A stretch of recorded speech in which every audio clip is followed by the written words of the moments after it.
We'll hear argument first this morning in Case 12-1281, the National Labor Relations Board versus Noel Canning. General Verrilli.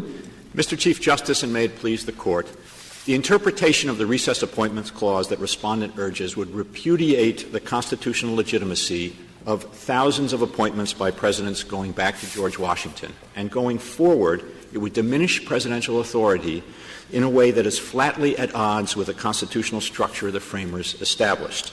Respondent simply has not advanced the compelling case that would be needed to strip presidents of their traditional authority to make appointments during intra-session recesses and to fill pre-existing vacancies. You say that it would repudiate the constitutionality of appointments. You don't suggest that the actions of those appointees would be invalid going back however far you want to go back, do you? No, I don't, Mr. Chief Justice, but it certainly would repudiate the legitimacy of those appointments. How did it affect how many board decisions will have to be redone, or how is the board coping with that problem? Well, there are many dozens of board decisions and perhaps many hundreds of board decisions that are under a cloud as a result of the D.C. Circuit's ruling in this case. And so the board will have a considerable amount of work to do if the D.C. Circuit's decision were to be affirmed. Now, there would be issues about waiver. There will be issues about whether there is authority sufficient to justify what the board did under other circumstances or apparent authority arguments. So that would all have to be sorted out with respect to the board's ruling. What would happen if, under the reasoning of this case, what would happen to the decisions of recess-appointed judges?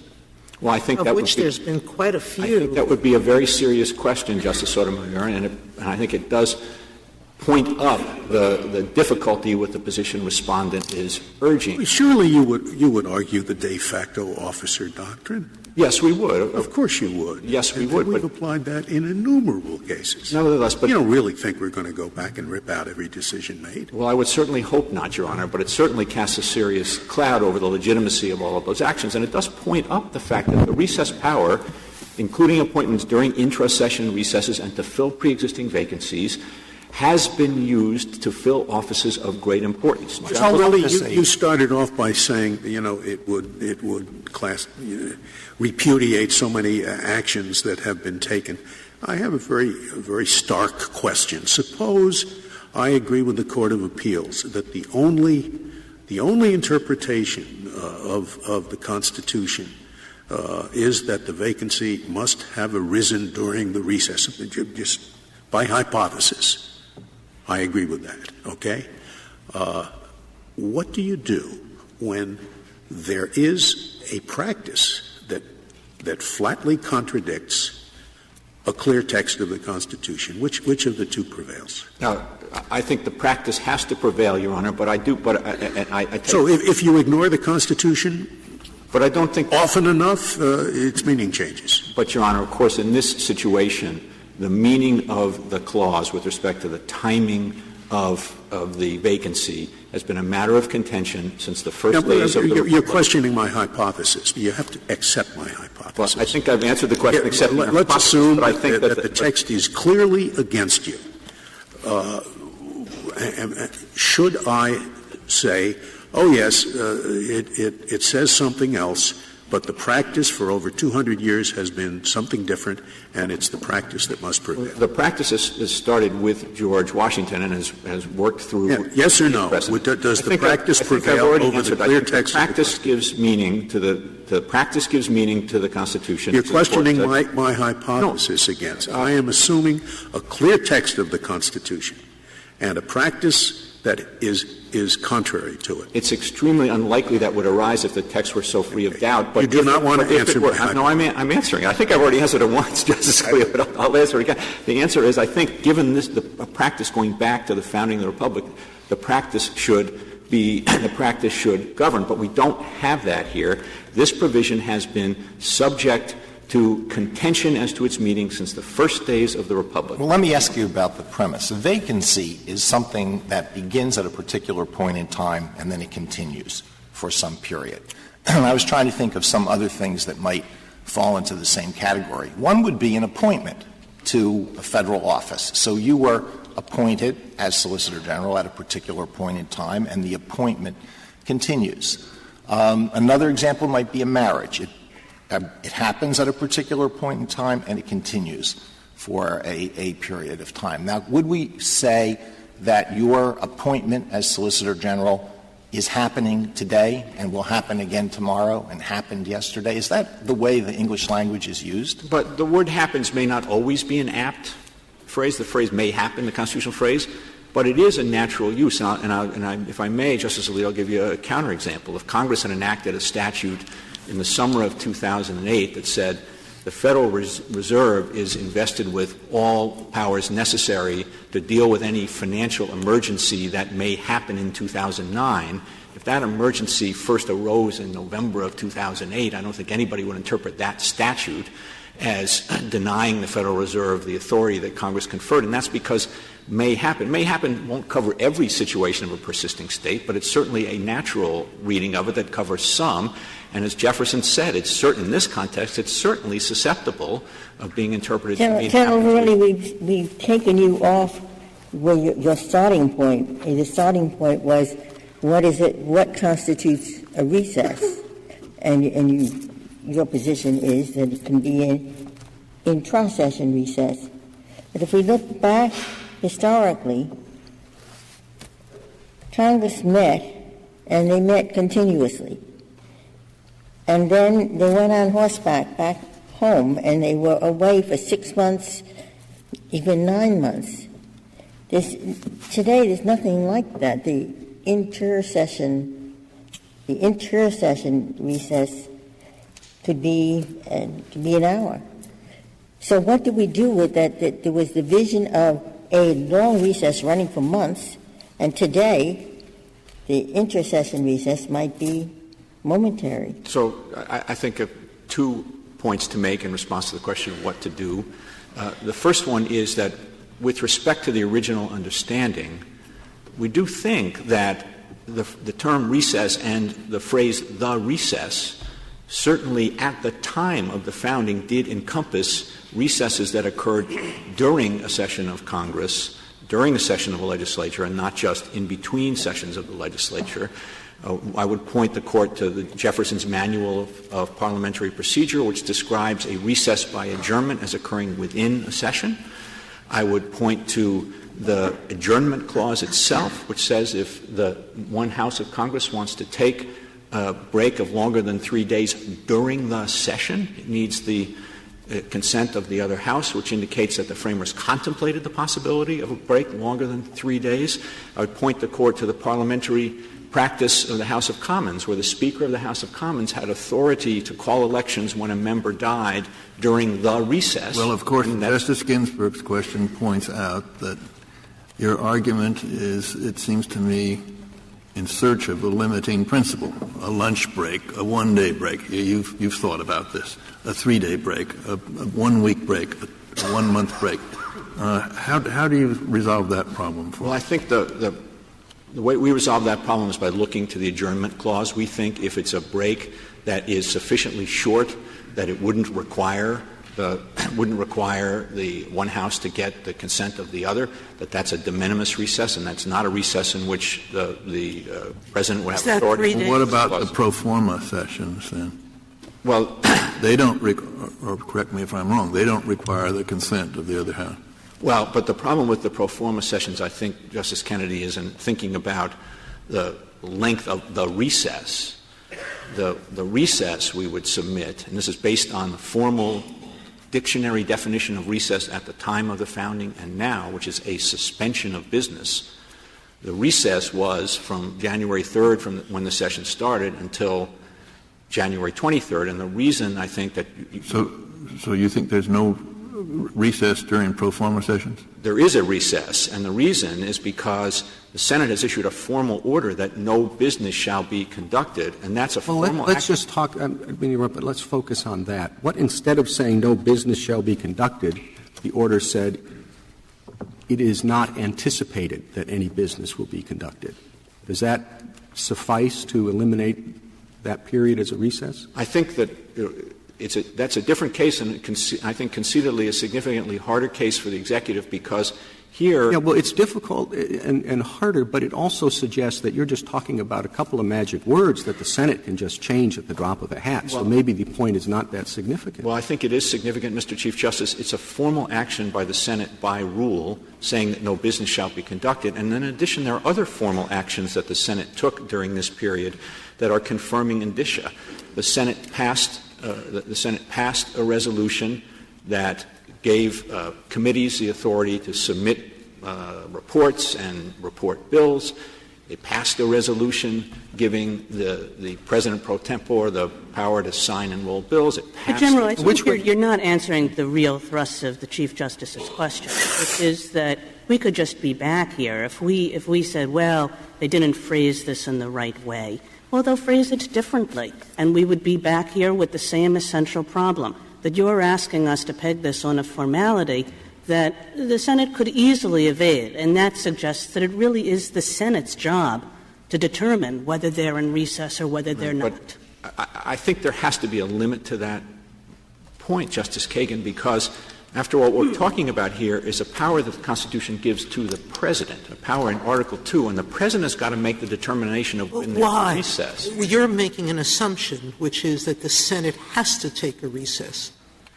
But the Senate could choose, if it wanted to, and I think there might be some citizens that would encourage it to never recess. Sure, of course. It could. And to work every day, which that's true. Lots of people do. That's true. They could decide not to take a recess. So that's absolutely true. But it seems to me that is the choice that the Constitution puts. So what do you say about the 20th Amendment, which says that January 3rd was a meeting? Are you saying they violated the 20th Amendment? January 3rd, it says the Congress of the United States shall meet on January 3rd every year, unless they appoint a different day. Yes. And they haven't. And therefore, they met in pro forma session. Or do you think it wasn't a meeting? No. And what do you think about the other part of the Constitution? Says they can't adjourn for more than 3 days without the approval of the House, which they didn't have. So are you saying that the Senate violated those other two amendments of the two parts of the Constitution, or are you saying that they have different meanings in the three parts? I think our view is that it's hard to see how what the Senate did with pro forma sessions complies with either. Okay, so you're saying they violated, but if they have pro forma sessions on January 3rd, they violate the 20th Amendment to the Constitution. You are saying that if they had a pro forma session on January 3rd, that since their meeting, their recess was still on and lasted more than 3 days, it was a violation of that adjournment clause of the Constitution. Now, that's one way to interpret it. Over a long period of time, they have apparently met pro forma on those days. Or we could try to mean the same thing, which would mean it was up to the Senate. They consider that a meeting. It's a meeting. Well, but or what do we do? Or there is another option, Justice. Would you write that opinion saying the Senate of the United States has violated two provisions of the Constitution? I don't think you need to write that opinion. All right, why not? Because you might perhaps give the Senate some deference with respect to requirements that apply only internally to the Congress. But when what you're talking about is the Senate's use of pro forma sessions in a manner that deprives the President of authority that Article II would otherwise give to the President. I mean, that's my basic question, really. Well, why is this an important case? I see what you're saying on this one. That's fine for an answer. So why is it? But what my really basic question is, why is this an important case, in your opinion? Now, you've said, because there are thousands of recess appointments. Not on the happen clause. You've listed 7,600 or so, really, on the recess part. But on the happen clause, you've only been able to find 102. And moreover, we've had an example of where this Court, for better or for worse, said that 2 members of the board is not a quorum. Then we got some more members. They dealt with the problem. They ratified all those opinions. They dealt with it. It didn't take them too much time. So, and we have different political parties taking absolutely opposite sides, it seems to me, or some members thereof, depending on the political party of the President. And we have a clause that had to do with the Constitution and the problem of inter-session recesses when there were 7 months and nobody could meet. Okay? That isn't true anymore. So explain to me, I'm not saying you're wrong, I just want to hear from your mouth why this is an important case. So it's important for multiple reasons with respect to practicalities and fundamental questions of constitutional structure. Let me start with practicalities and with the happens point, the may happen point, that our appendix doesn't purport to be comprehensive or anything like comprehensive. Part of the reason why it can't be comprehensive is that there really aren't records of when the vacancy first arose with respect to huge numbers of recess appointments, and that's because, I submit, it wasn't considered material. But second, there are numerous practical examples in our history of when it made a very great deal of difference that the President had the authority to make an appointment to a vacancy that preexisted the recess. We mentioned the 1948 example. The Secretary of Labor dies on the verge of a very extended intra-session recess by the Senate. They're going to be out for a month, back for 12 days, and then out all the way in June. They go out in June, they're out for a month, they're back for 12 days, and then they're out all the way until December 31st. The Secretary of Labor dies just in advance of them going out in June. And this is, remember, the 1948 is a period of significant labor unrest. They needed a Secretary of Labor in place. General, would you agree that this clause now is not mostly used to deal with emergencies arising from congressional absence? That most modern presidents, and I say this sort of going back to President Reagan, presidents of both parties, essentially have used this clause as a way to deal not with congressional absence, but with congressional intransigence, with a Congress that simply does not want to approve appointments that the President thinks ought to be approved. You know, absence in this day and age, this is not the horse and buggy era anymore. There's no such thing truly as congressional absence anymore. And that makes me wonder whether we're dealing here with what's essentially a historic relic, something whose original purpose has disappeared and has assumed a new purpose that nobody ever intended it to have. Well, two answers. I don't think its original purpose has disappeared. I mean, the NLRB was going to go dark. It was going to lose its quorum. And yes, as a result of congressional refusal, not as a result of congressional absence. And that absence. gets to the second point, which is that it may be true as a matter of raw power that the Senate has the ability to sit on nominations for months and years at a time. But that is 100 miles from what the framers would have expected. If you look at what Hamilton said in Federalist 76 about the advice and consent role of the Senate, he said he thought it would be a power that was rarely exercised and would operate, if at all, invisibly or silently.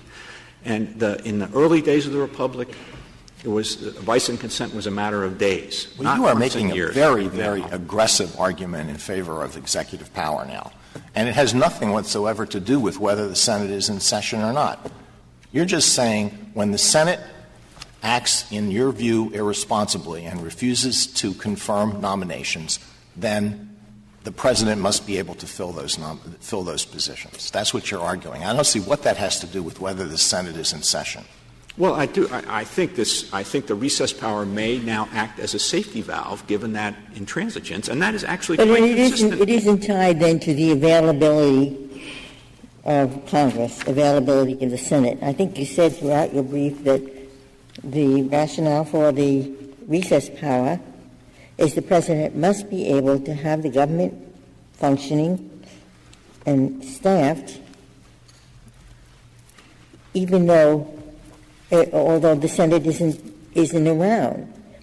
But now you seem in your answers to be departing from the Senate not available and making quite another justification for this. The Senate, I think, to be candid, the Senate is always available. They can be called back on very short notice. So what is it that's the constitutional flaw here? It isn't that the Senate isn't available. The Senate is available, can easily be convened. So let me take a half a step back, if I could, Justice Ginsburg, and answer that question this way. perhaps it sounds like this is an aggressive assertion of executive authority, but I'd ask the Court to think back to Federalist 51. And what the framers were most concerned about was that Congress, in the separation of powers calculus, was going to amass authority and drain authority and energy from the executive. And therefore, the executive needed to be fortified against those actions by Congress. And one specific way in which the framers decided to fortify the executive was by rejecting the notion that the appointment power should reside with the Senate. The framers considered that, and they rejected it. And the reason they rejected it, as this Court noted in its Edmund opinion, was to protect the executive against encroachment of the legislature. But the compromise they settled on in moving away from that is that the President will nominate, and the Senate, if it so chooses, can confirm a nominee. You spoke of the intransigence of the Senate. Well, they have an absolute right not to confirm nominees that the President submits. And it seems to me that, following up on Justice Kagan's point, you're latching on to the recess appointment clause as a way to combat that intransigence rather than to deal with the happenstance that the Senate is not in session when a vacancy becomes open.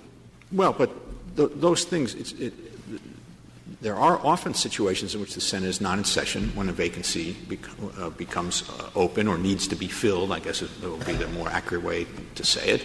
The examples, I'll give you another example, if I could, from the 1940s. Taft-Hartley gets enacted in 1947 in the summer. One requirement of Taft-Hartley is that the general counsel of the NLRB must enforce the ban on secondary boycotts within a fixed period of time, 30 or 60 days.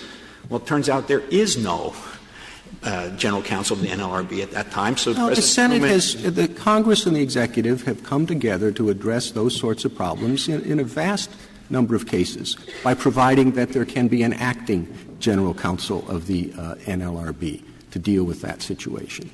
Well, actually, Mr. Chief Justice, with respect to multi-member boards, the Vacancy Act doesn't cover them. That's one reason we have the problem here. But beyond that, the framers made a judgment that this wasn't going to be left to congressional largesse. That's why there's a recess appointment clause. Let's talk about your 1948 emergency. The Secretary of Labor did.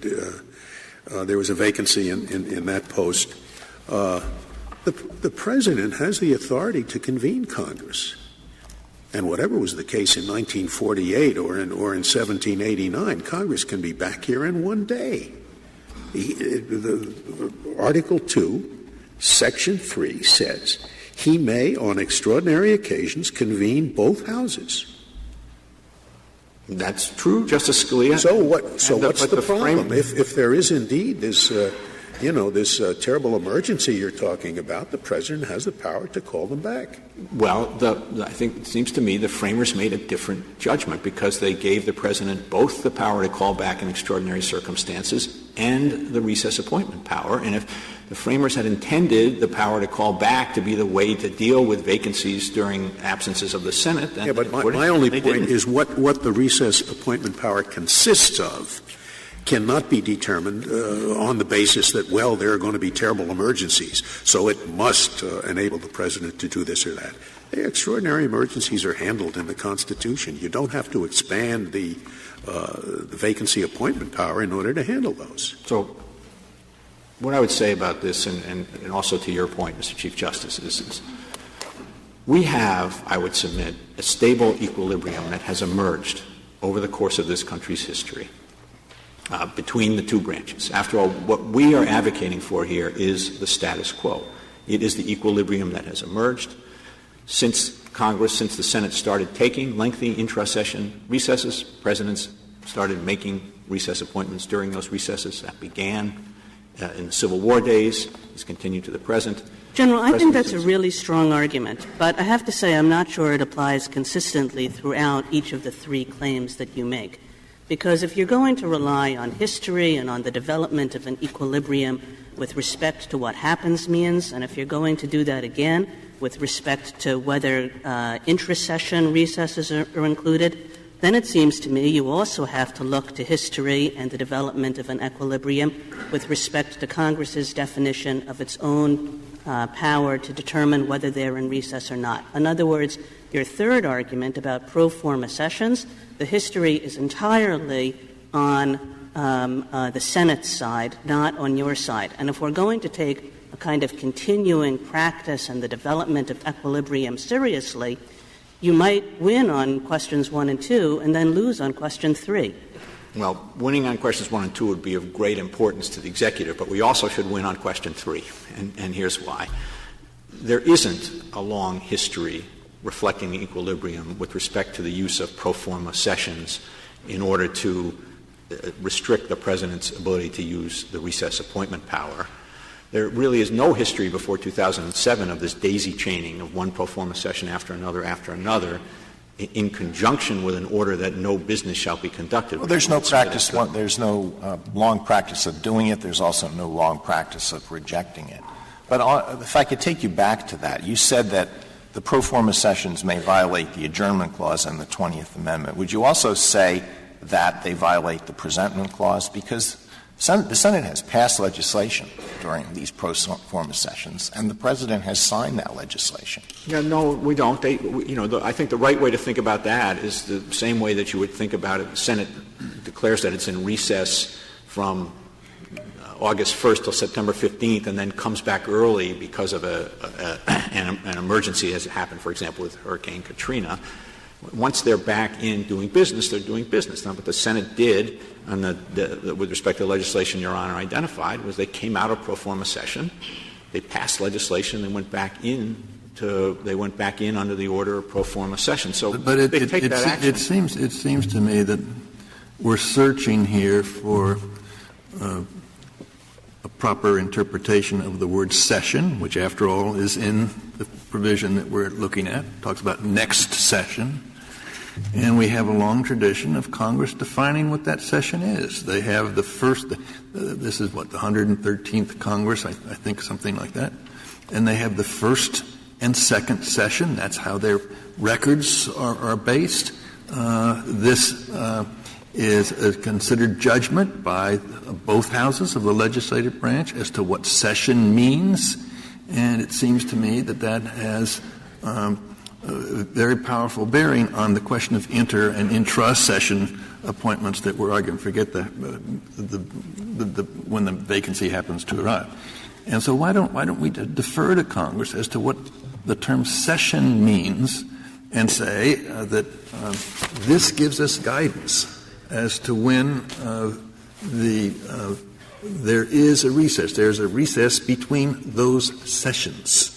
I don't think that that's an interpretation that really could be squared with the body of contemporaneous evidence from the time of the framing. And I would start with the text of the Constitution itself and the adjournment clause, which is at page 91A of the appendix to our brief. And it's one thing it says is that neither House during the session of the Congress shall, without consent of the other, adjourn for more than 3 days.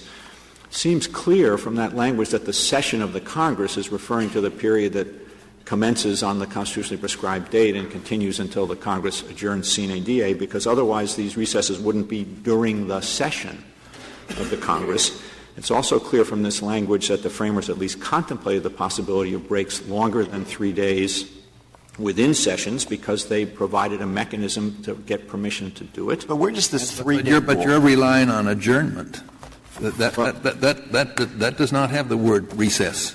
No, that's right. But I'm going back now to think about what session means in the recess appointment clause, where the session is also used. I would submit, Your Honor, that it means the same thing as it means here, which is the full session of Congress. If it means the same thing, then what you're tying the two together, which actually might have some validity. But wouldn't that require the definition of a recess to be a period in which both houses have chosen to consent to an adjournment? No, I don't think so, because the dictionary definition then and now of recess is a suspension of business, and you could have recesses of that kind, suspensions of business within sessions. That's Jefferson's parliamentary manual refers to recess by Can you have an adjournment. adjournment without a suspension of business? Aren't the two?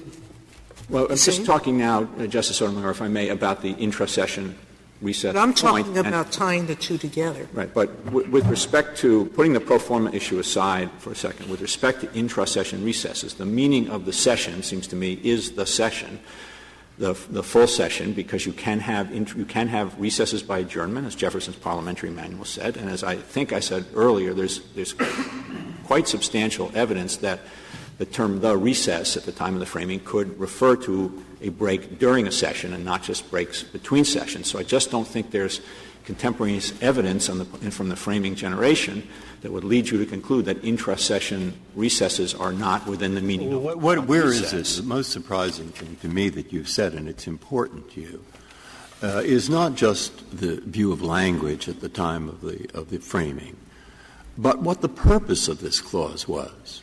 I mean, this is a very well-briefed case, and I have looked at them. I've read them, actually. And I'll tell you, I cannot find anything so far, and I may have missed it, I'm asking, I can't find anything that says the purpose of this clause has anything at all to do with political fights between Congress and the President. To the contrary, Hamilton says that the way we're going to appoint people in this country is Congress and the President have to agree. Now, that's a political problem, not a constitutional problem, that agreement.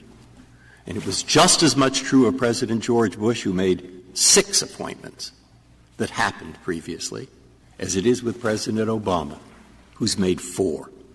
All right? So where? And he says this clause is a supplement to the basic clause to take care of the timing problem. So what have I missed? Where is it in the history of this clause and its origination that it has as a purpose to allow the President to try to overcome political disagreement? I don't think that that's I don't think that I don't think that's its purpose, but it is in the Constitution. The President has the authority. Oh, well, if it isn't a purpose, can you give me an example where the language, particularly that word happen — I mean, your example was a good one, but I don't think it applies, but that's a different matter. The language is over here. The number of appointments on happen is few. If you're worried about James Tobin, Congress has passed a law that can be taken as looking at a vacancy occurring when it occurs within 30 days of the beginning of the recess, which would have taken care of Tobin. So look at the language difficulty. Look at the comparatively small practice in that area. Look at the other ways to get around the problem, and then give me another example in the Constitution where you have both language and purpose pointing one place, and yet this Court, because of practice, has come to the opposite conclusion. Well, I don't think that language points unambiguously in one direction. Happen? I don't think. Of course, battles happen. That's because battles occur over time.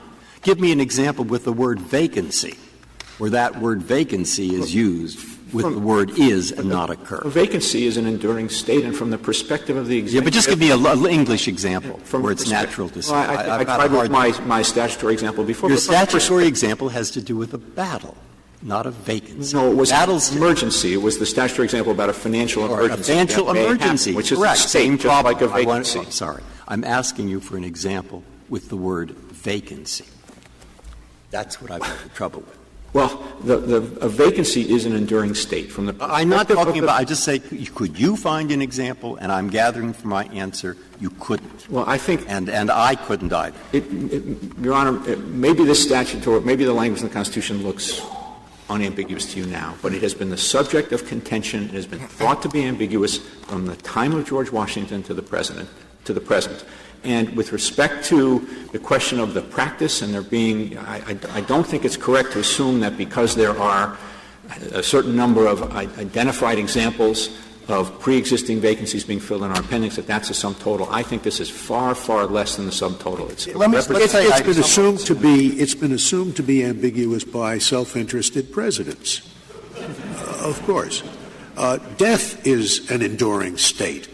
But if someone dies in 1941, you don't say he died in 1945. He's still dead. The fact that but his death happened in 1941. But the fact that may happen is a phrase that isn't always apt to describe an enduring state. Doesn't mean it's never apt to describe an enduring state. It's what Jefferson thought. It has been the understanding since the framing that there is ambiguity here, and there. Your argument, your friend on the other side says one flaw with your argument is that it makes the words "it may happen during" superfluous.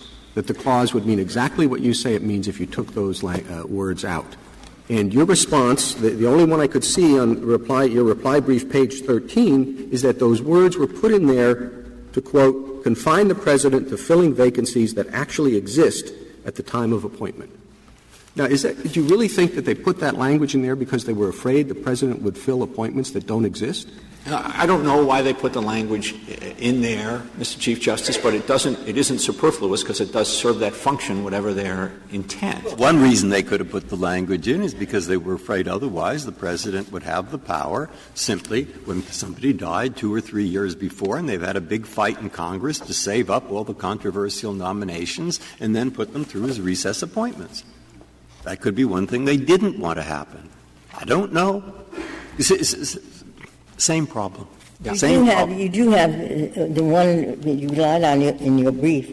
This understanding goes back to at least to 1823. And the Wirt letter, Attorney General Wirt, said, on the wording, maybe on the wording, the case is not strong. But the purpose, he said, you would be honoring the letter and defying the spirit. That was the on the question of when the vacancy. And we don't disagree with that. We think it's just what Wirt said. There's no violence to the language, and it's consistent with the purpose of the clause. And from the perspective of the purpose of the clause, the office is equally vacant whether that vacancy arose the day before or the day after the Senate went into recess. The Senate is equally unavailable to act because they're dispersed, whether the vacancy arose the day before or the day after. And the public's need that the office be filled so that the laws can be faithfully executed is the same, whether the vacancy arose the day before or the day after. You do have that very established practice that is completely in accord with the purpose and the structure. We sort of drifted away from the new practice, the pro forma session, and you were asked, suppose there was nothing in the resolution about they would conduct no business. It was an informal understanding that they wouldn't, but there is no express agreement that they're not going to conduct business. Then do you lose on that part of the case? I think that's a way harder case for us. I would agree with that, Justice Ginsburg. But there are two things. One is the formalities do matter. And two, going back to the point you made earlier, Justice Kagan, I think it's not an accident that there's a no business order in place. It's because that's what gives the senators the protection to know that they can leave town without somebody else going to the court. Suppose it was the exact same no business order, but the single senator who was there got up and asked for unanimous consent to name a post office. And every 3 days he got up and said, unanimous consent to name a post office, the post office is named. So they can do, trivial business in each of these sessions. Would that make a constitutional difference? Well, I think if they did business each of the 3 days, then you wouldn't have a situation in which no business was conducted and you wouldn't meet the definition of a recess. But that's a different case. But that again suggests that the rule that you're asking us to establish is so easy to evade that why bother establishing it at all? The fact that it's so easy to evade suggests that this really is the question of how to define a recess really does belong to the Senate. No, I think the problem with looking at it that way, Justice Kagan, is that that's the end of the recess appointment power. You write it out of the Constitution if you look at it that way, because all the Senate needs to do is stay in pro forma session until 11:59 a.m. on January 3rd when that term ends and the next term starts, and then there are no intersession recesses. I totally take your point on that, but what I'm suggesting is they could just come back and by naming post offices have the same effect, that they would write it out of the Constitution as much as you say this does. Well, this does.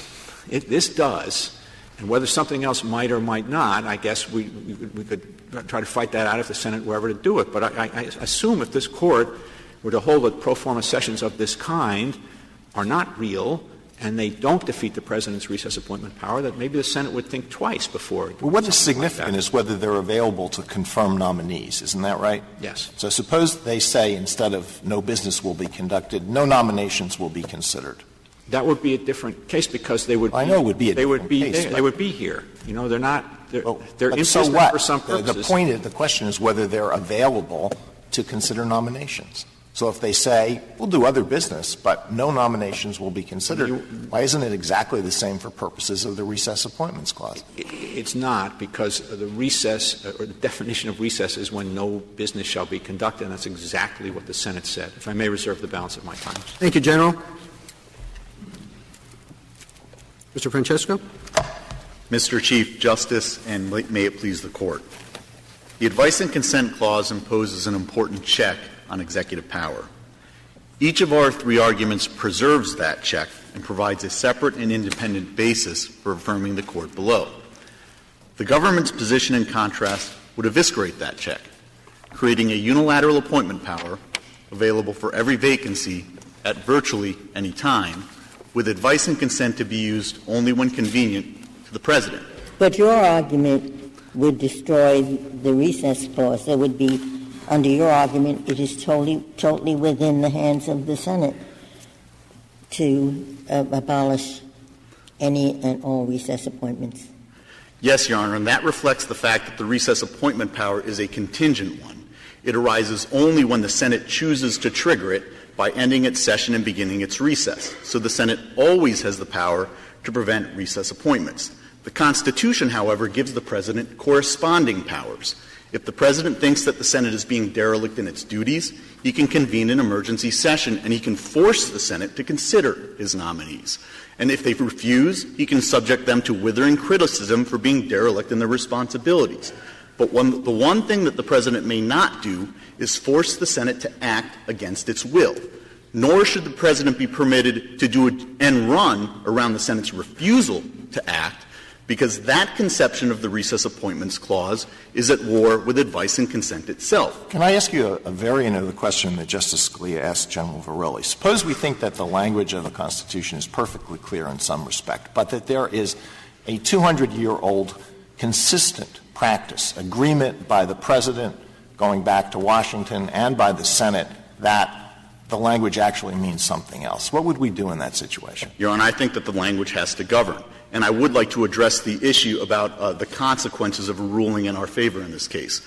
Of course, if you were to rule on the third question presented, it wouldn't call into question any past recess appointments at all, given the unprecedented nature of the appointments at issue in this case. But frankly, if you ruled on the first two questions, I don't think it would be particularly disruptive in terms of calling into question the decisions of past appointees. Justice Sotomayor, to take the Article III courts, for example, since 1960, there have only been 4 potentially improper appointments to the Article III courts, recess appointments.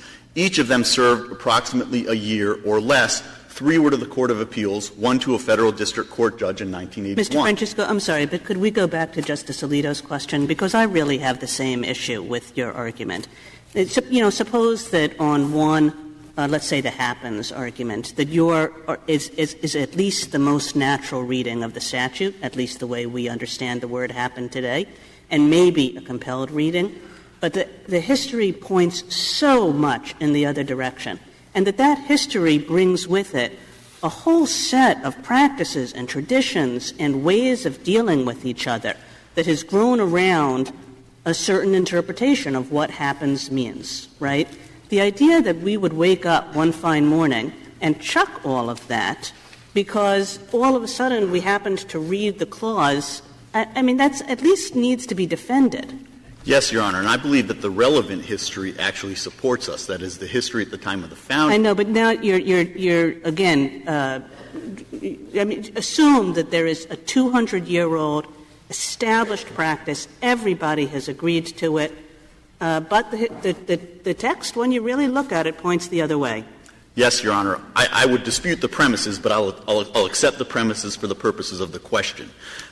The political branches of the government have no authority to give or take away the structural protections of the Constitution. They don't exist to protect the Senate from the President or the President from the Senate. These are liberty-protecting provisions that protect the people from the government as a whole. So, if the Constitution is quite clear as to what those structural protections are, but the political branches, assuming for the sake of argument, have conspired to deplete them, that is illegitimate and it should be rejected by this Court. But that assumes something, which is, let's go back to the happenings words, that is so unambiguous that they knew it was unambiguous. But 200-year history, starting with President Washington, who filled 2 vacancies that occurred before the Senate broke, to almost every president thereafter has done the same. So why should we conclude that today's understanding is the same as the understanding of the Founding Fathers? Yes. Why don't we take their unbroken practice as giving us that definition? Yes, Your Honor, a couple of different responses. First of all, we dispute the government's historical account of President Washington's and the first 4 presidents' actions. But even putting that aside, here, everyone who actually spoke to and addressed the issue at the time agreed that the text means precisely what it says, including President Madison, who refused to make a recess appointment to Andrew Jackson, the hero of the War of 1812, precisely because the vacancy had arisen during the Senate session and in its recess. Second, we also don't have an unbroken and never contested practice. Indeed, the Senate has regularly resisted.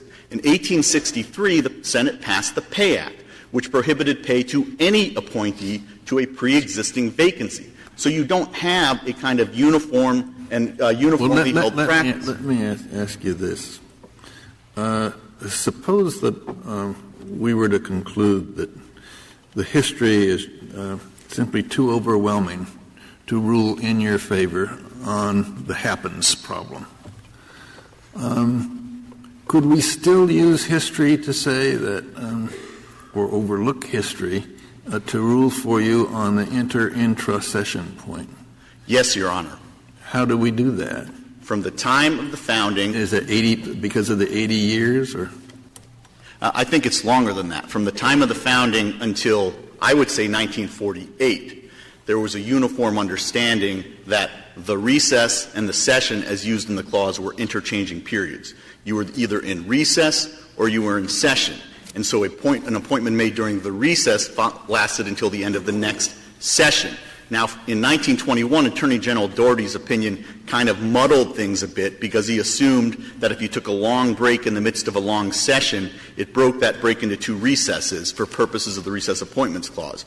But you still had that dichotomous view subject to the arguable and quite ambiguous exception of President Andrew Johnson. So what you see is from the time of the founding until 1921, there were some 63 mid-session breaks, all longer than 3 days. So all recesses under the government's definition. Yet during that entire period, with the arguable exception of Andrew Johnson, no president ever attempted to make a recess appointment. Mr. Francesco, tell me if I'm wrong about this, but it seems to me that intra-session recesses really only arose in the 1940s or so, right? There's the period with Andrew Johnson, and Andrew Johnson used intra-session recesses to make a lot of appointments. Other than that, intra-session recesses of more than 3 days that are not Christmas simply do not exist.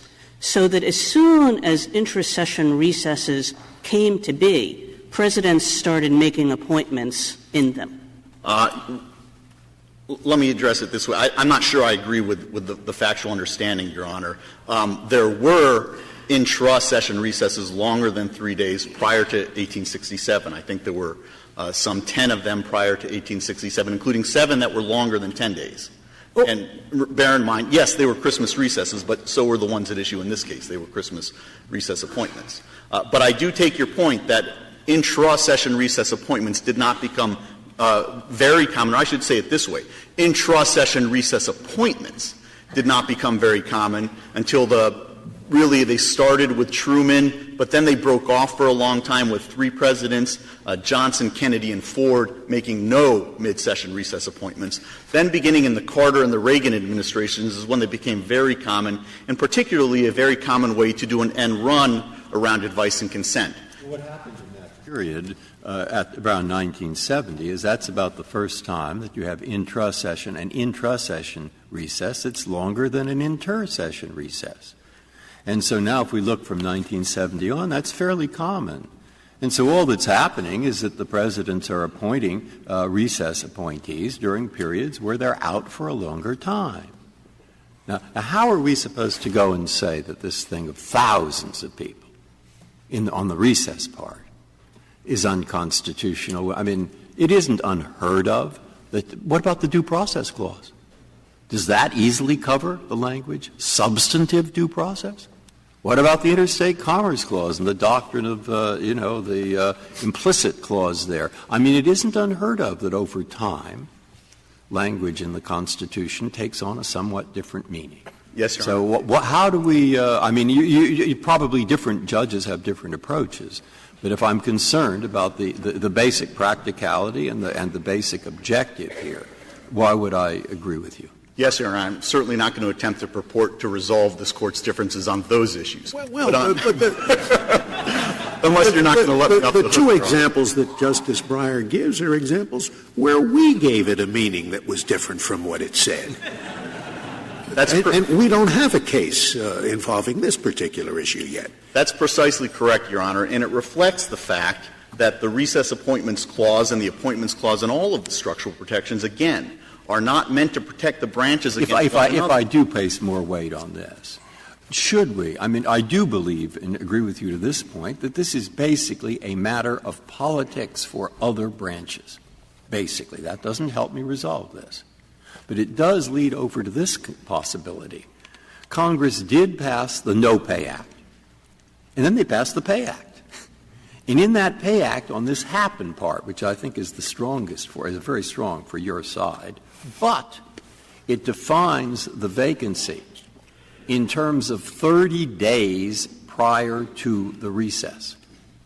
And that would take care of most of these.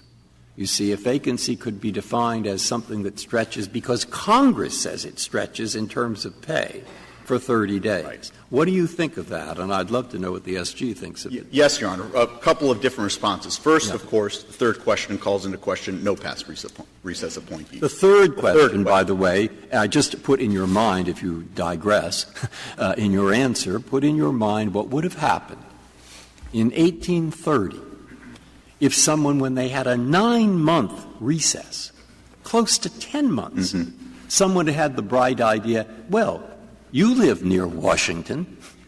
Go show up at wherever we're holding our sessions and sit there for 5 minutes, and we'll stop President Andrew Jackson from making recess appointments. What would we be saying then? Sure. Well, I'll put my finger on that question and answer your first question first as to the Pay Act in 1940.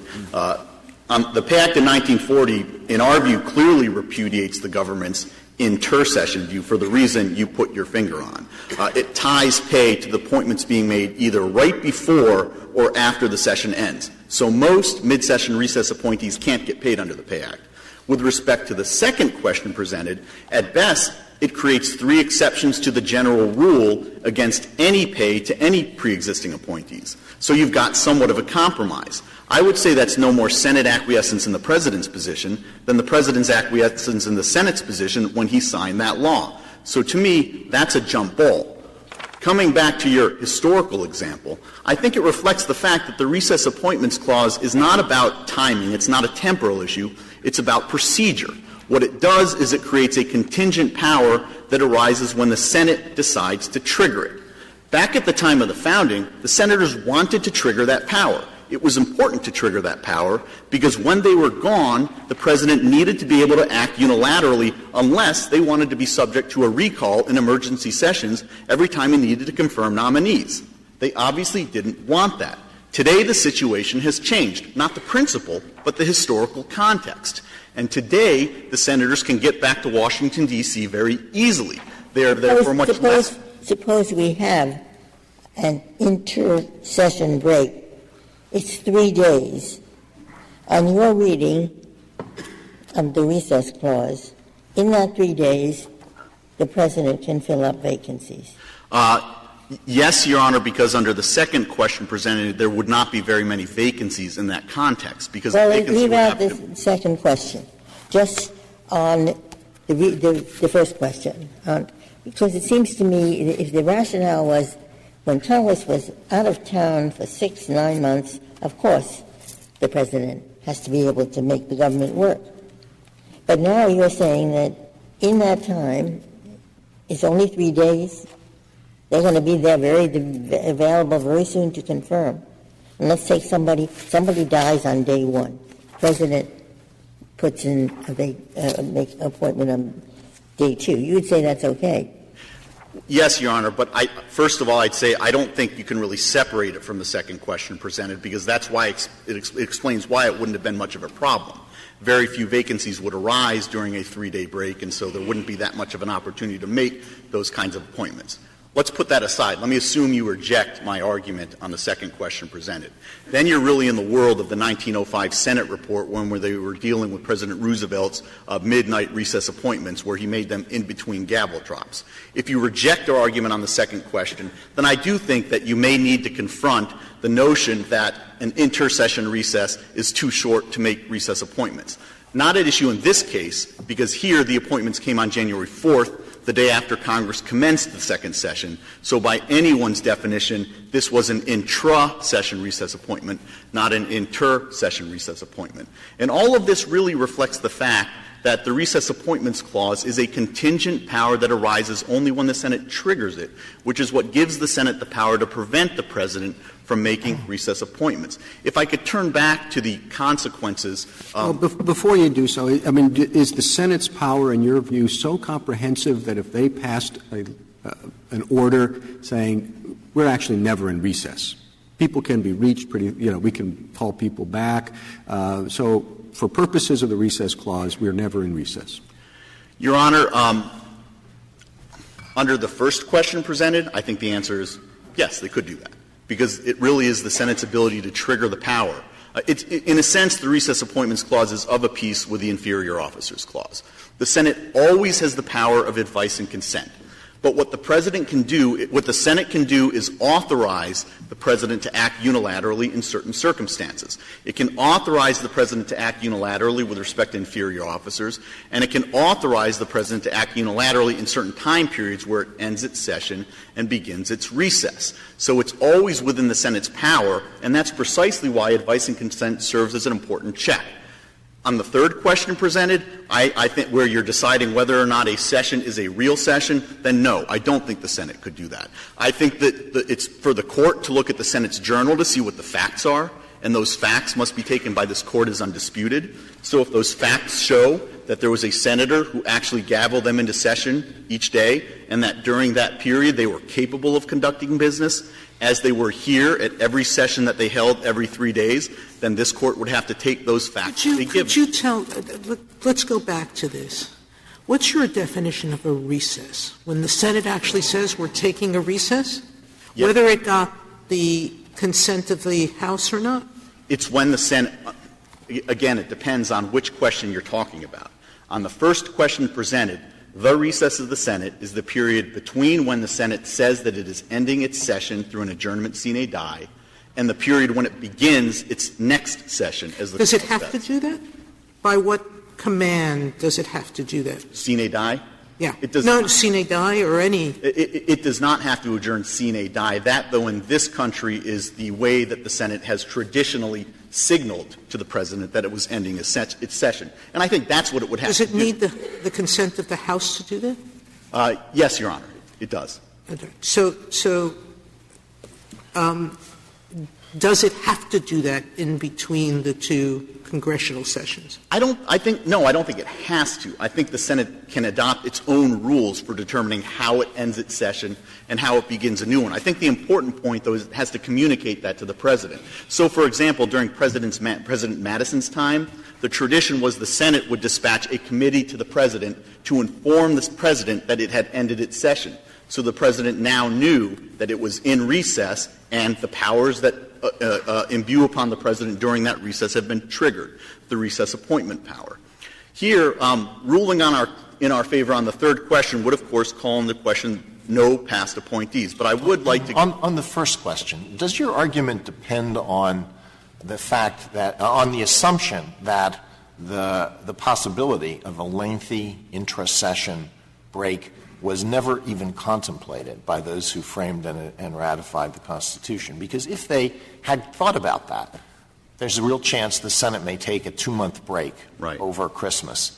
Would there be any reason why they wouldn't have wanted the recess appointment power to apply there as well as at the end of the session?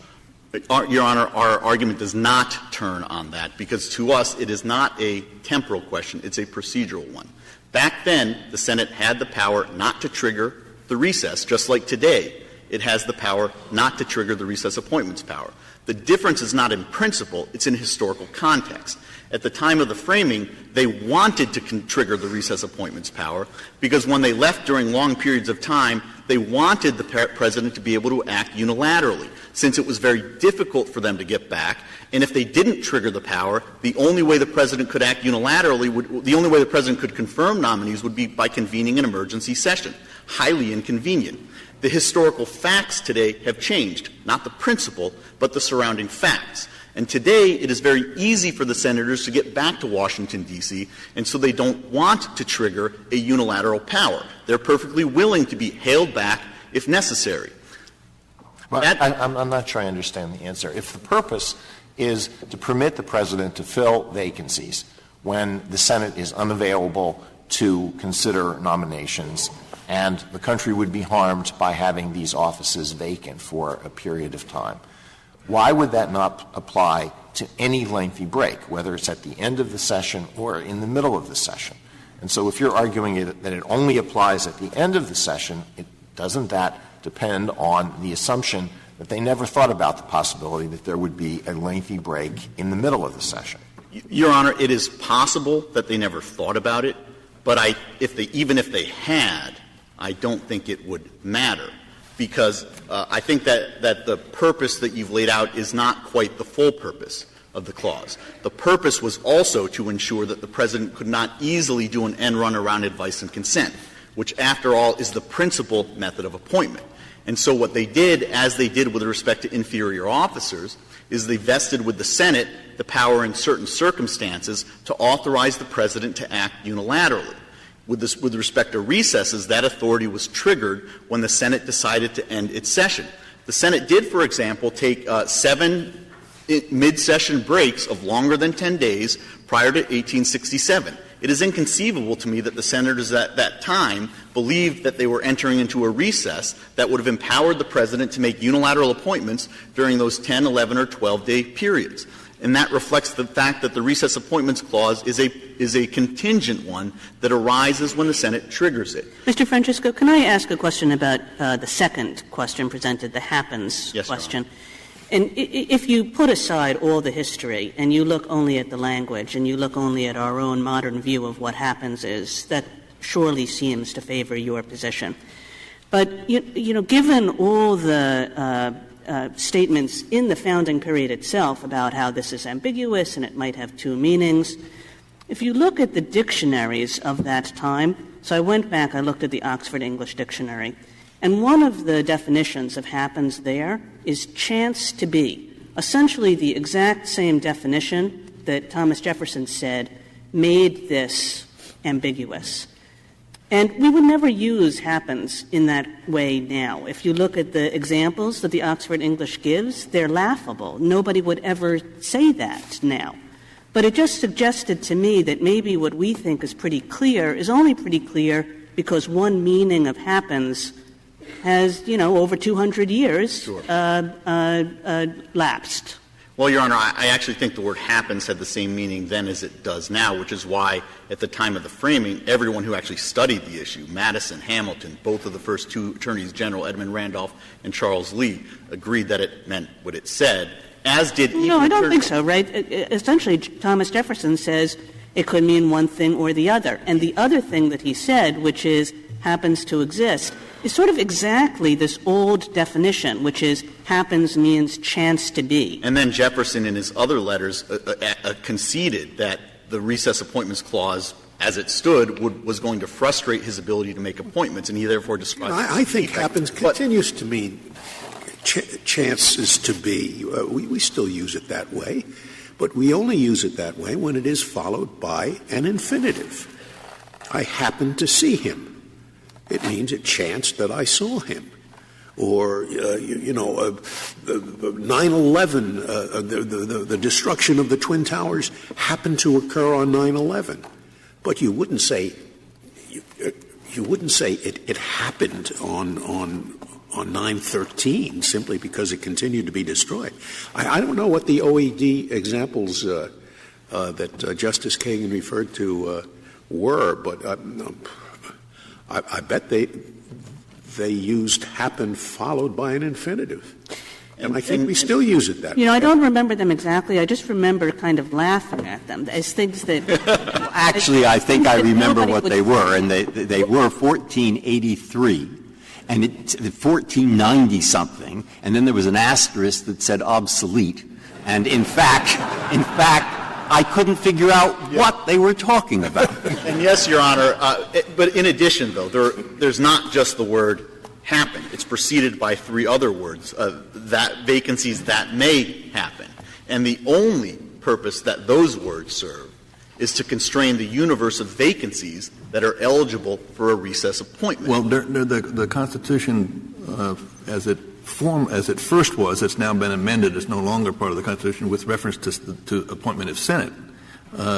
Uses the word vacancy in much the same way as the clause we're discussing here, and I think favors your position, because if a vacancy happens by resignation during the recess of the legislature, then the governor can make the appointment. And you certainly wouldn't think that could happen over 3 days or exactly, occur over 3 days. And it's even better than that, because at the time of the framing, a governor tried to appoint somebody to the Senate pursuant to that clause that had arisen, where the vacancy had arisen during the legislative session rather than during the legislative recess, and the senators actually refused to seat that individual. So, yes, that further supports our position on that. You want to say anything before about the language on the happen? I support you. But the practice, and in particular the practicalities. Because you say, well, the president can make an acting appointment, make a recess appointment even. I mean, they have much less authority, somebody appointed in that way, much less than a person who's been confirmed by the Senate. So if the government won't grind to a halt, it still faces a problem. And, Your Honor, what do you want to say about that? That's a consequence of advice and consent. That problem arises not just when the Senate takes breaks, but when the Senate is in session. The Senate could show up every day for an hour, sit at their desks, and announce to the president, we are not going to do anything. No nominations, no legislation, because we don't like what you're doing. And by the way, the only reason we're showing up here at our desks and sitting here for 1 hour a day is because we don't want you to be able to make recess appointments. Nobody would claim that the Senate was in recess during those sessions. Well, that is effectively what it was doing here. I would, though, like to address the practicality issue. I talked about how there have only been 4 recess appointments to the Article III courts that are potentially invalid since 1960. I likewise don't think, if you were to rule in our favor on the first 2 questions, that it would be particularly disruptive to the executive branch either. If you look at the government's appendix, I would hazard to say that most of those officials probably don't exercise much, if any, agency rulemaking or adjudicatory power at all. But as to those who do, going forward, the government can solve the problem through agency ratification of past decisions. Going backward, there are a variety of doctrines that would limit anybody's ability to actually challenge those past actions, including, for example, the APA's 6-year statute of limitations on challenging final agency action, various finality rules that would prohibit a party from raising an issue that they could have but failed to raise in an earlier proceeding, and various justiciability doctrines like mootness, standing, and, Your Honor, the de facto officer doctrine, at least outside of the context of direct appeal. I think this constellation of issues probably explains why this is the first time this issue has reached this Court in 225 years. This is not to say that a ruling in our favor on the first 2 questions wouldn't have any past impact. It would undoubtedly have some. But as this Court's decisions in cases like Chadha, and Booker and Blakely make clear. This Court has never shied away from enforcing the strictures of the Constitution simply because it could have some impact on prior cases. Here, the structural protections of the Constitution exist to protect the liberty of the people. They were clearly transgressed with these unprecedented appointments, and therefore we believe that the Court below should be affirmed. I'm happy to answer any additional questions that Your Honors may have. Thank you, counsel.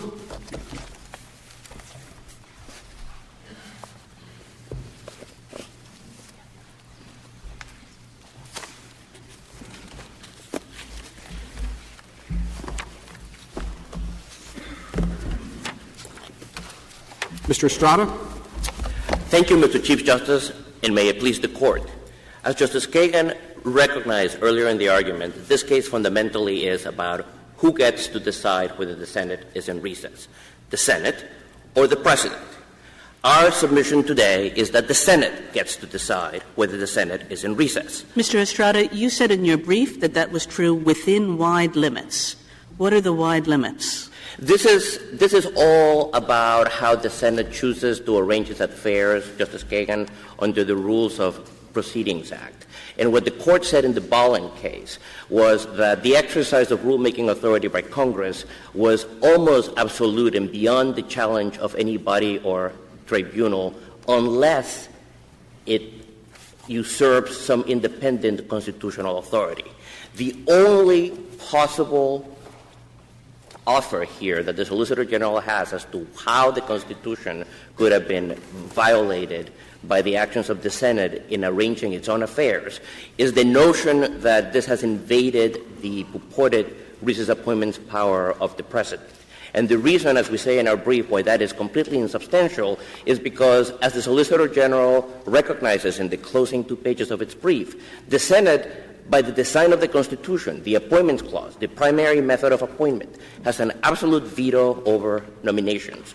The framers could not have been more clear that the standard power of appointment was a joint power of appointment, and therefore the Solicitor General is forced to concede that this appointment power, this right that the President is asserting here as a stop on the exercise of the rulemaking authority, is a subsidiary power that only arises if the government, if the Senate, chooses to recess. Is the Chief Justice's example before, if the Senate just said we're never in recess for purposes of appointments, would that be permissible? If the Senate says we're never in recess, and the Senate then is not in recess so that it can exercise the duties of its office, as it does here, yes, it would be. If the Senate says we're checking out and going to Hawaii, we'll never again be in Washington, Kona is very nice this time of the year, that would not be permissible. Because, A, the Adjournments Clause requires the consent of the House for the Senate to be not only gone for 3 days, but to be in a different place. And second, the Senate cannot leave, the chamber, and other than with the consent of the House, and maybe if the Senate has effectively given up, the business of legislating, in that case, maybe the President could say that it is, quote, a recess. Now, the fundamental problem with the President's position here is twofold. We have Senate records. There is the journal clause of the Constitution directs each House of the Congress to have a journal of its proceedings. The journal of the Senate, which is in relevant part printed in our appendix, shows that on each of the disputed dates, the Senate was called to order and then adjourned. It is an official record of the Senate. It says the Senate was called to order and then adjourned. It doesn't say 2 guys who happen to be senators met at a bar and had a beer. The official records of the Senate say the Senate was called to order and adjourned. And under the Rules of Proceedings Clause, that ought to be conclusive, full stop. That's the end of it, exactly the same, if this all took place during the 9-month inter-session recess in 1835. It would be the same unless the Senate chooses to recess. No, exactly. Same facts. Right. And therefore, in your view, the clause, even if they were all scattered to the winds, in 1835, there would have been not possible for President Andrew Jackson, if I have that right, to make the recess appointments. Justice Breyer, the executive at the time could have attempted to construct the same type of argument that the executive is trying to construct. Your view would be the court should reject it. Yes, but here it is even a weaker argument, because one of the oddities of the case is that as the Senate has and the country have all moved into the modern age, the rules of the Senate tend to provide for the Senate to be available at the drop of the hat. If you look, for example, at Rule 9, you can always get, the communications from houses, from the House or from the executive. If you look at Rule 26 of the Senate, committees can meet whether or not the chamber is actually in session. The business of the Senate is ongoing. And therefore, in the modern world, it is even much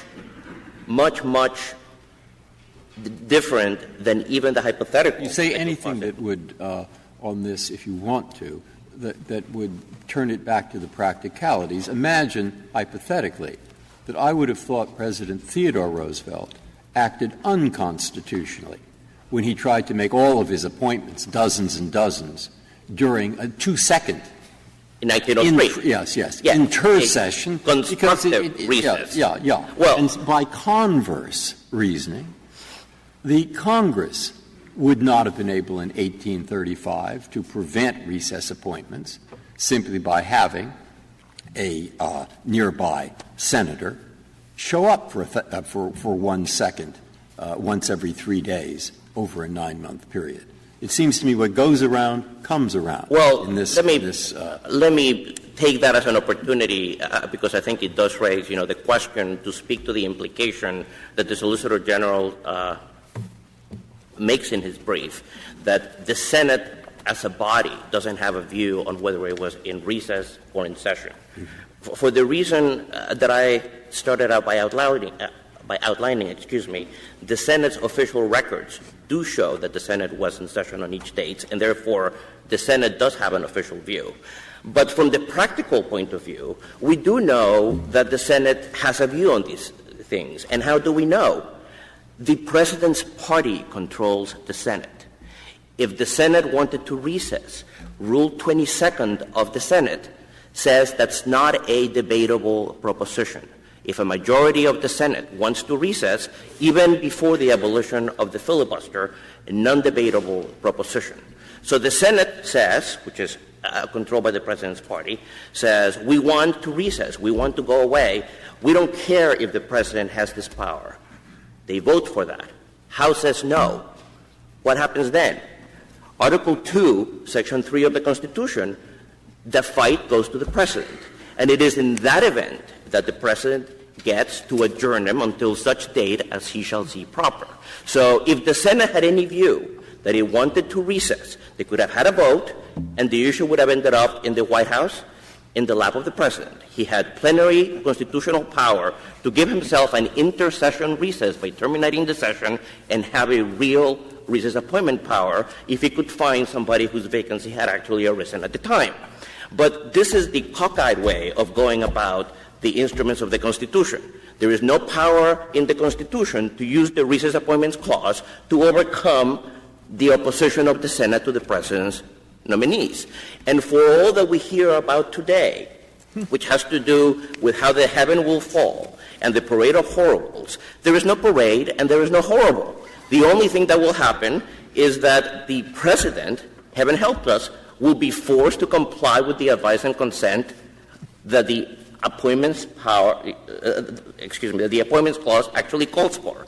That was not viewed as an evil by the framers. That was what the framers unanimously agreed was going to be the principal means for appointments for the principal officers of the Union. Mr. If there is a 3-day recess between sessions, then your argument is that is a recess, and the President can make appointments in that time. Justice Ginsburg, that is a very interesting and somewhat difficult question.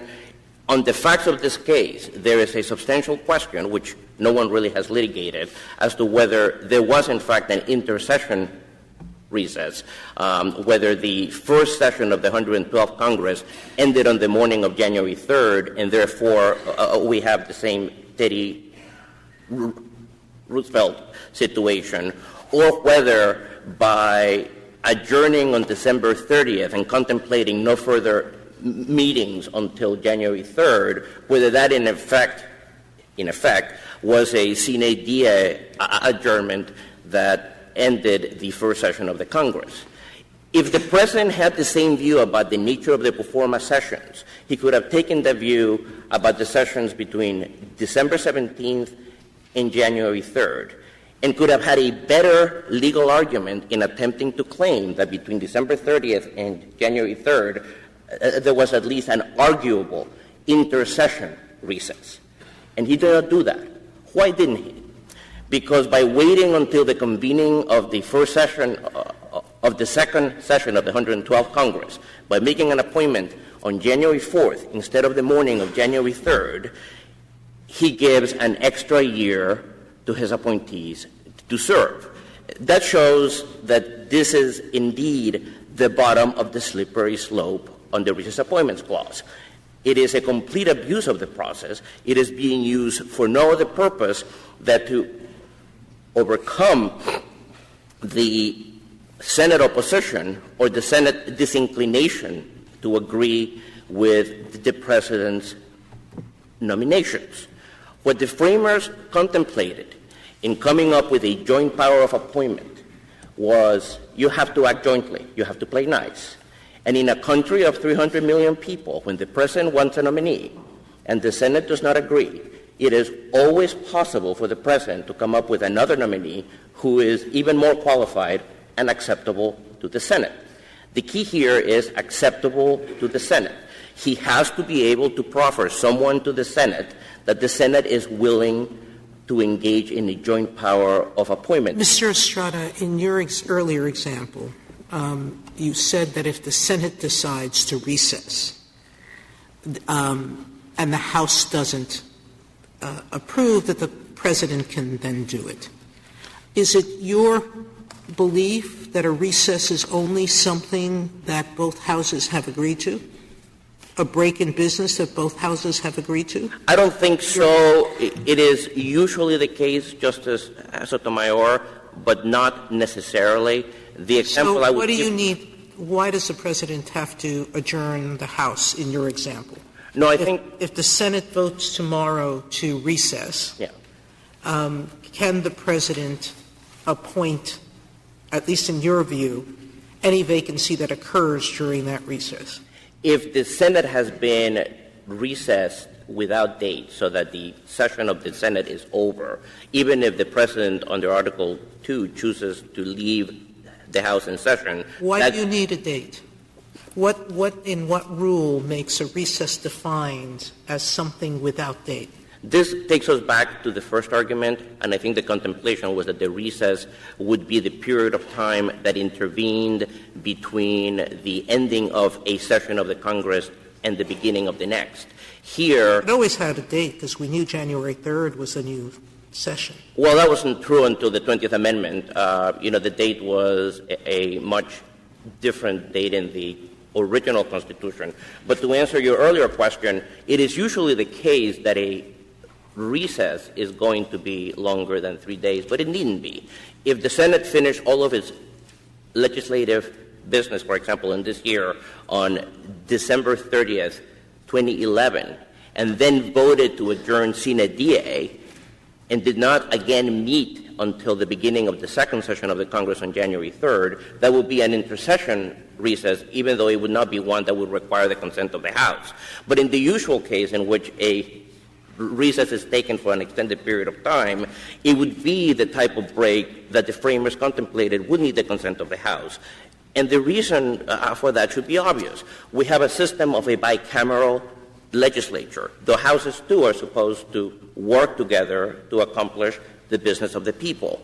If the House is working on something and the Senate wants to go away, or vice versa, they need the consent of each other because they may need each other to frame out ongoing legislative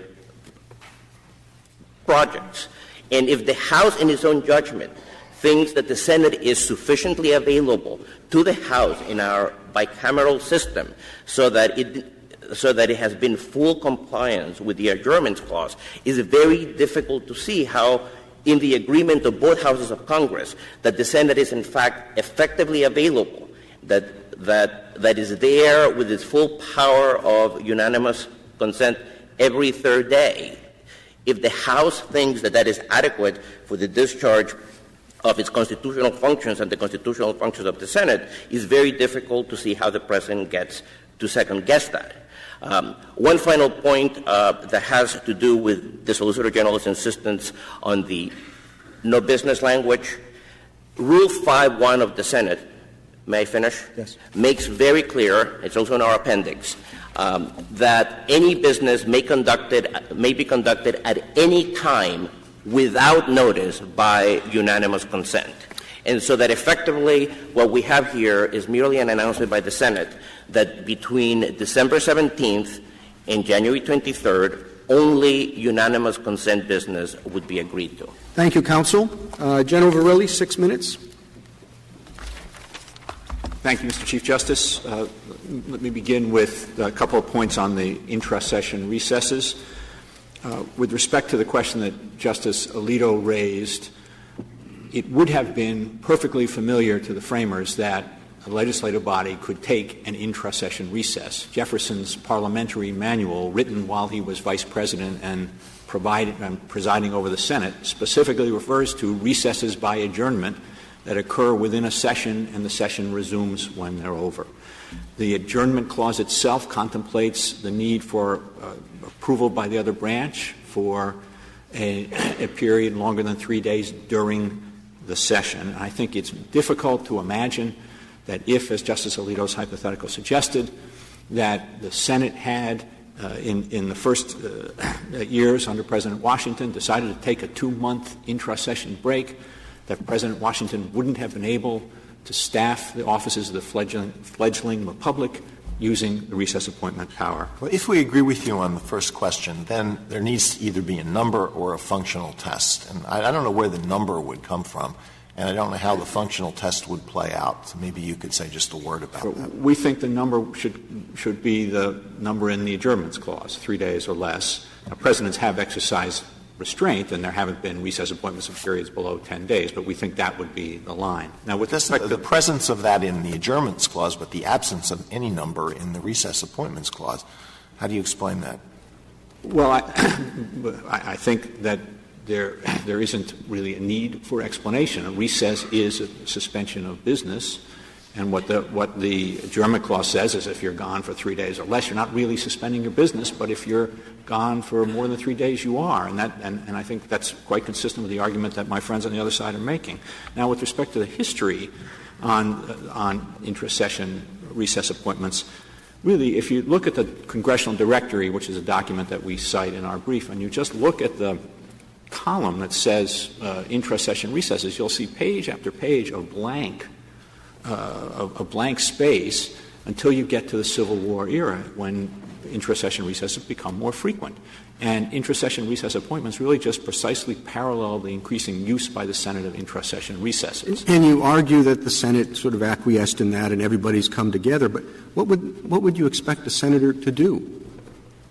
Well, if they the President appoints somebody during a recess contrary to the respondent's view. What's the senator who objects to that supposed to do? Well, a couple of things about that, Mr. Chief Justice. The Pay Act, of course, was first enacted in this period in the 1860s when the first intra-session recess appointments occurred. The Pay Act, even in its original form, never said and since it never said anything about trying to restrict intra-session appointments.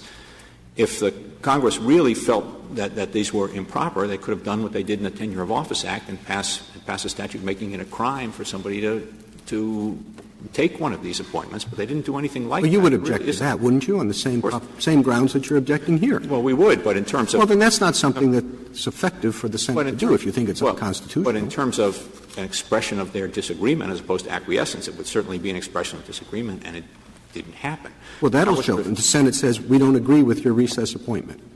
And you say, well, that's too bad. The appointee's still in office. But they did. I guess it would be where the well, some of the senators did. Senator Byrd famously objected to the President's assertion of that. Yeah, but he famously objected to it, Mr. Chief Justice, by saying that the intra-session recess ought to be 30 days or longer, not that intra-session recesses are inappropriate as a matter of constitutional power. So I actually think that's just haggling about the length of the recess, not about the existence of the power. Now, if I could move to the question... No, I just want to make sure I understand. Your idea is the senator who objects should do what? Well, a senator who objects can say whatever the senator wants, but we don't have a historical record of objection. We have a historical record of acquiescence. But suppose the senator says, look, I object to that. I think it's unconstitutional, but I'm not going to — what can I do? The only thing you do is impeach the President, right, for violating the Constitution. And he says it's not worth it for one of the officers on the NLRB. If the Congress as a body thought that these were inappropriate, they could take legislative action to try to limit the President's authority, and they just never have. Well, but you say that action would be totally ineffective. Well, we certainly agree on the criminalizing point, but in terms of the Pay Act, for example, they just never, in their original consideration of the Pay Act and subsequent, they never tried to address this. Now, if I could turn to that. And people object all the time to things that, in fact, they can't do anything about, right? And yes, Your Honor, and of course, and that's an individual objecting, and it's not the Senate objecting. Now, there were reports. There were reports. Remember? Sorry, I didn't mean to. Your 6 minutes couldn't be up. No, take a few more minutes. I was thinking the same thing, Your Honor. So, there were a couple of committee reports, but I believe those were on the Happen issue, and let me turn to that if I could. Now, Your Honor had pointed out the number on Happen's number of appointments. As I said, don't take that chart as comprehensive. We said in our brief it's not. We think there are many more. And, of course, 39 presidents have made those appointments. Now, the purposes of the clause, as we discussed earlier, I think are far better served by our reading than the other side's. Jefferson gave a reasonable textual reading. And then Your Honor asked about the Pay Act. The Pay Act, of course, says if the vacancy arose within 30 days, but it says something else, too, which is if a nomination is pending. Yeah, but I'm 30 days, and the reason I'm doing that is this seems to me, hypothetically at least, a real matter for the political branches to resolve among themselves. Now, we have to decide this. So I thought, well, why not look and see what Congress objects to the least? And I got that 30-day thing from the Pay Act, by analogy. Well, I want to get your view on that. Yes, of course. And what I would point out by analogy also is that there is another provision in the Pay Act, the very same statute, that says so long as a nomination is pending, even if the vacancy arose more than 30 days, it's the same expression of Congress's views about what's appropriate. What they care about is a chance to exercise their advice and consent. Well, that was that Senate. I mean, that's not the Senate that's sitting now. I mean, you're attributing the views of one Senate to the Senate over time. No, that's an expression of the law of the United States. That I'm really interested in how you think the 30-day idea, if practical, plays out in terms of your concerns. Well, I think as I said, I think there's an equilibrium here, and the 30 days doesn't fully capture it. And let me just talk about that, if I could. Briefly. Yes, thank you, Mr. Chief Justice, briefly. The vast majority of appointees are submitted for advice and consent. That was true historically. It's true now. The vast majority of recess appointees are subsequently confirmed. So it's just not the case that this is an end run around the advice and consent role of the Senate. And there are powerful reasons, of course, why presidents do that. They don't want to have temporary appointments that they've got to then deal with vacancies again. And they don't want to unnecessarily create interbranch friction.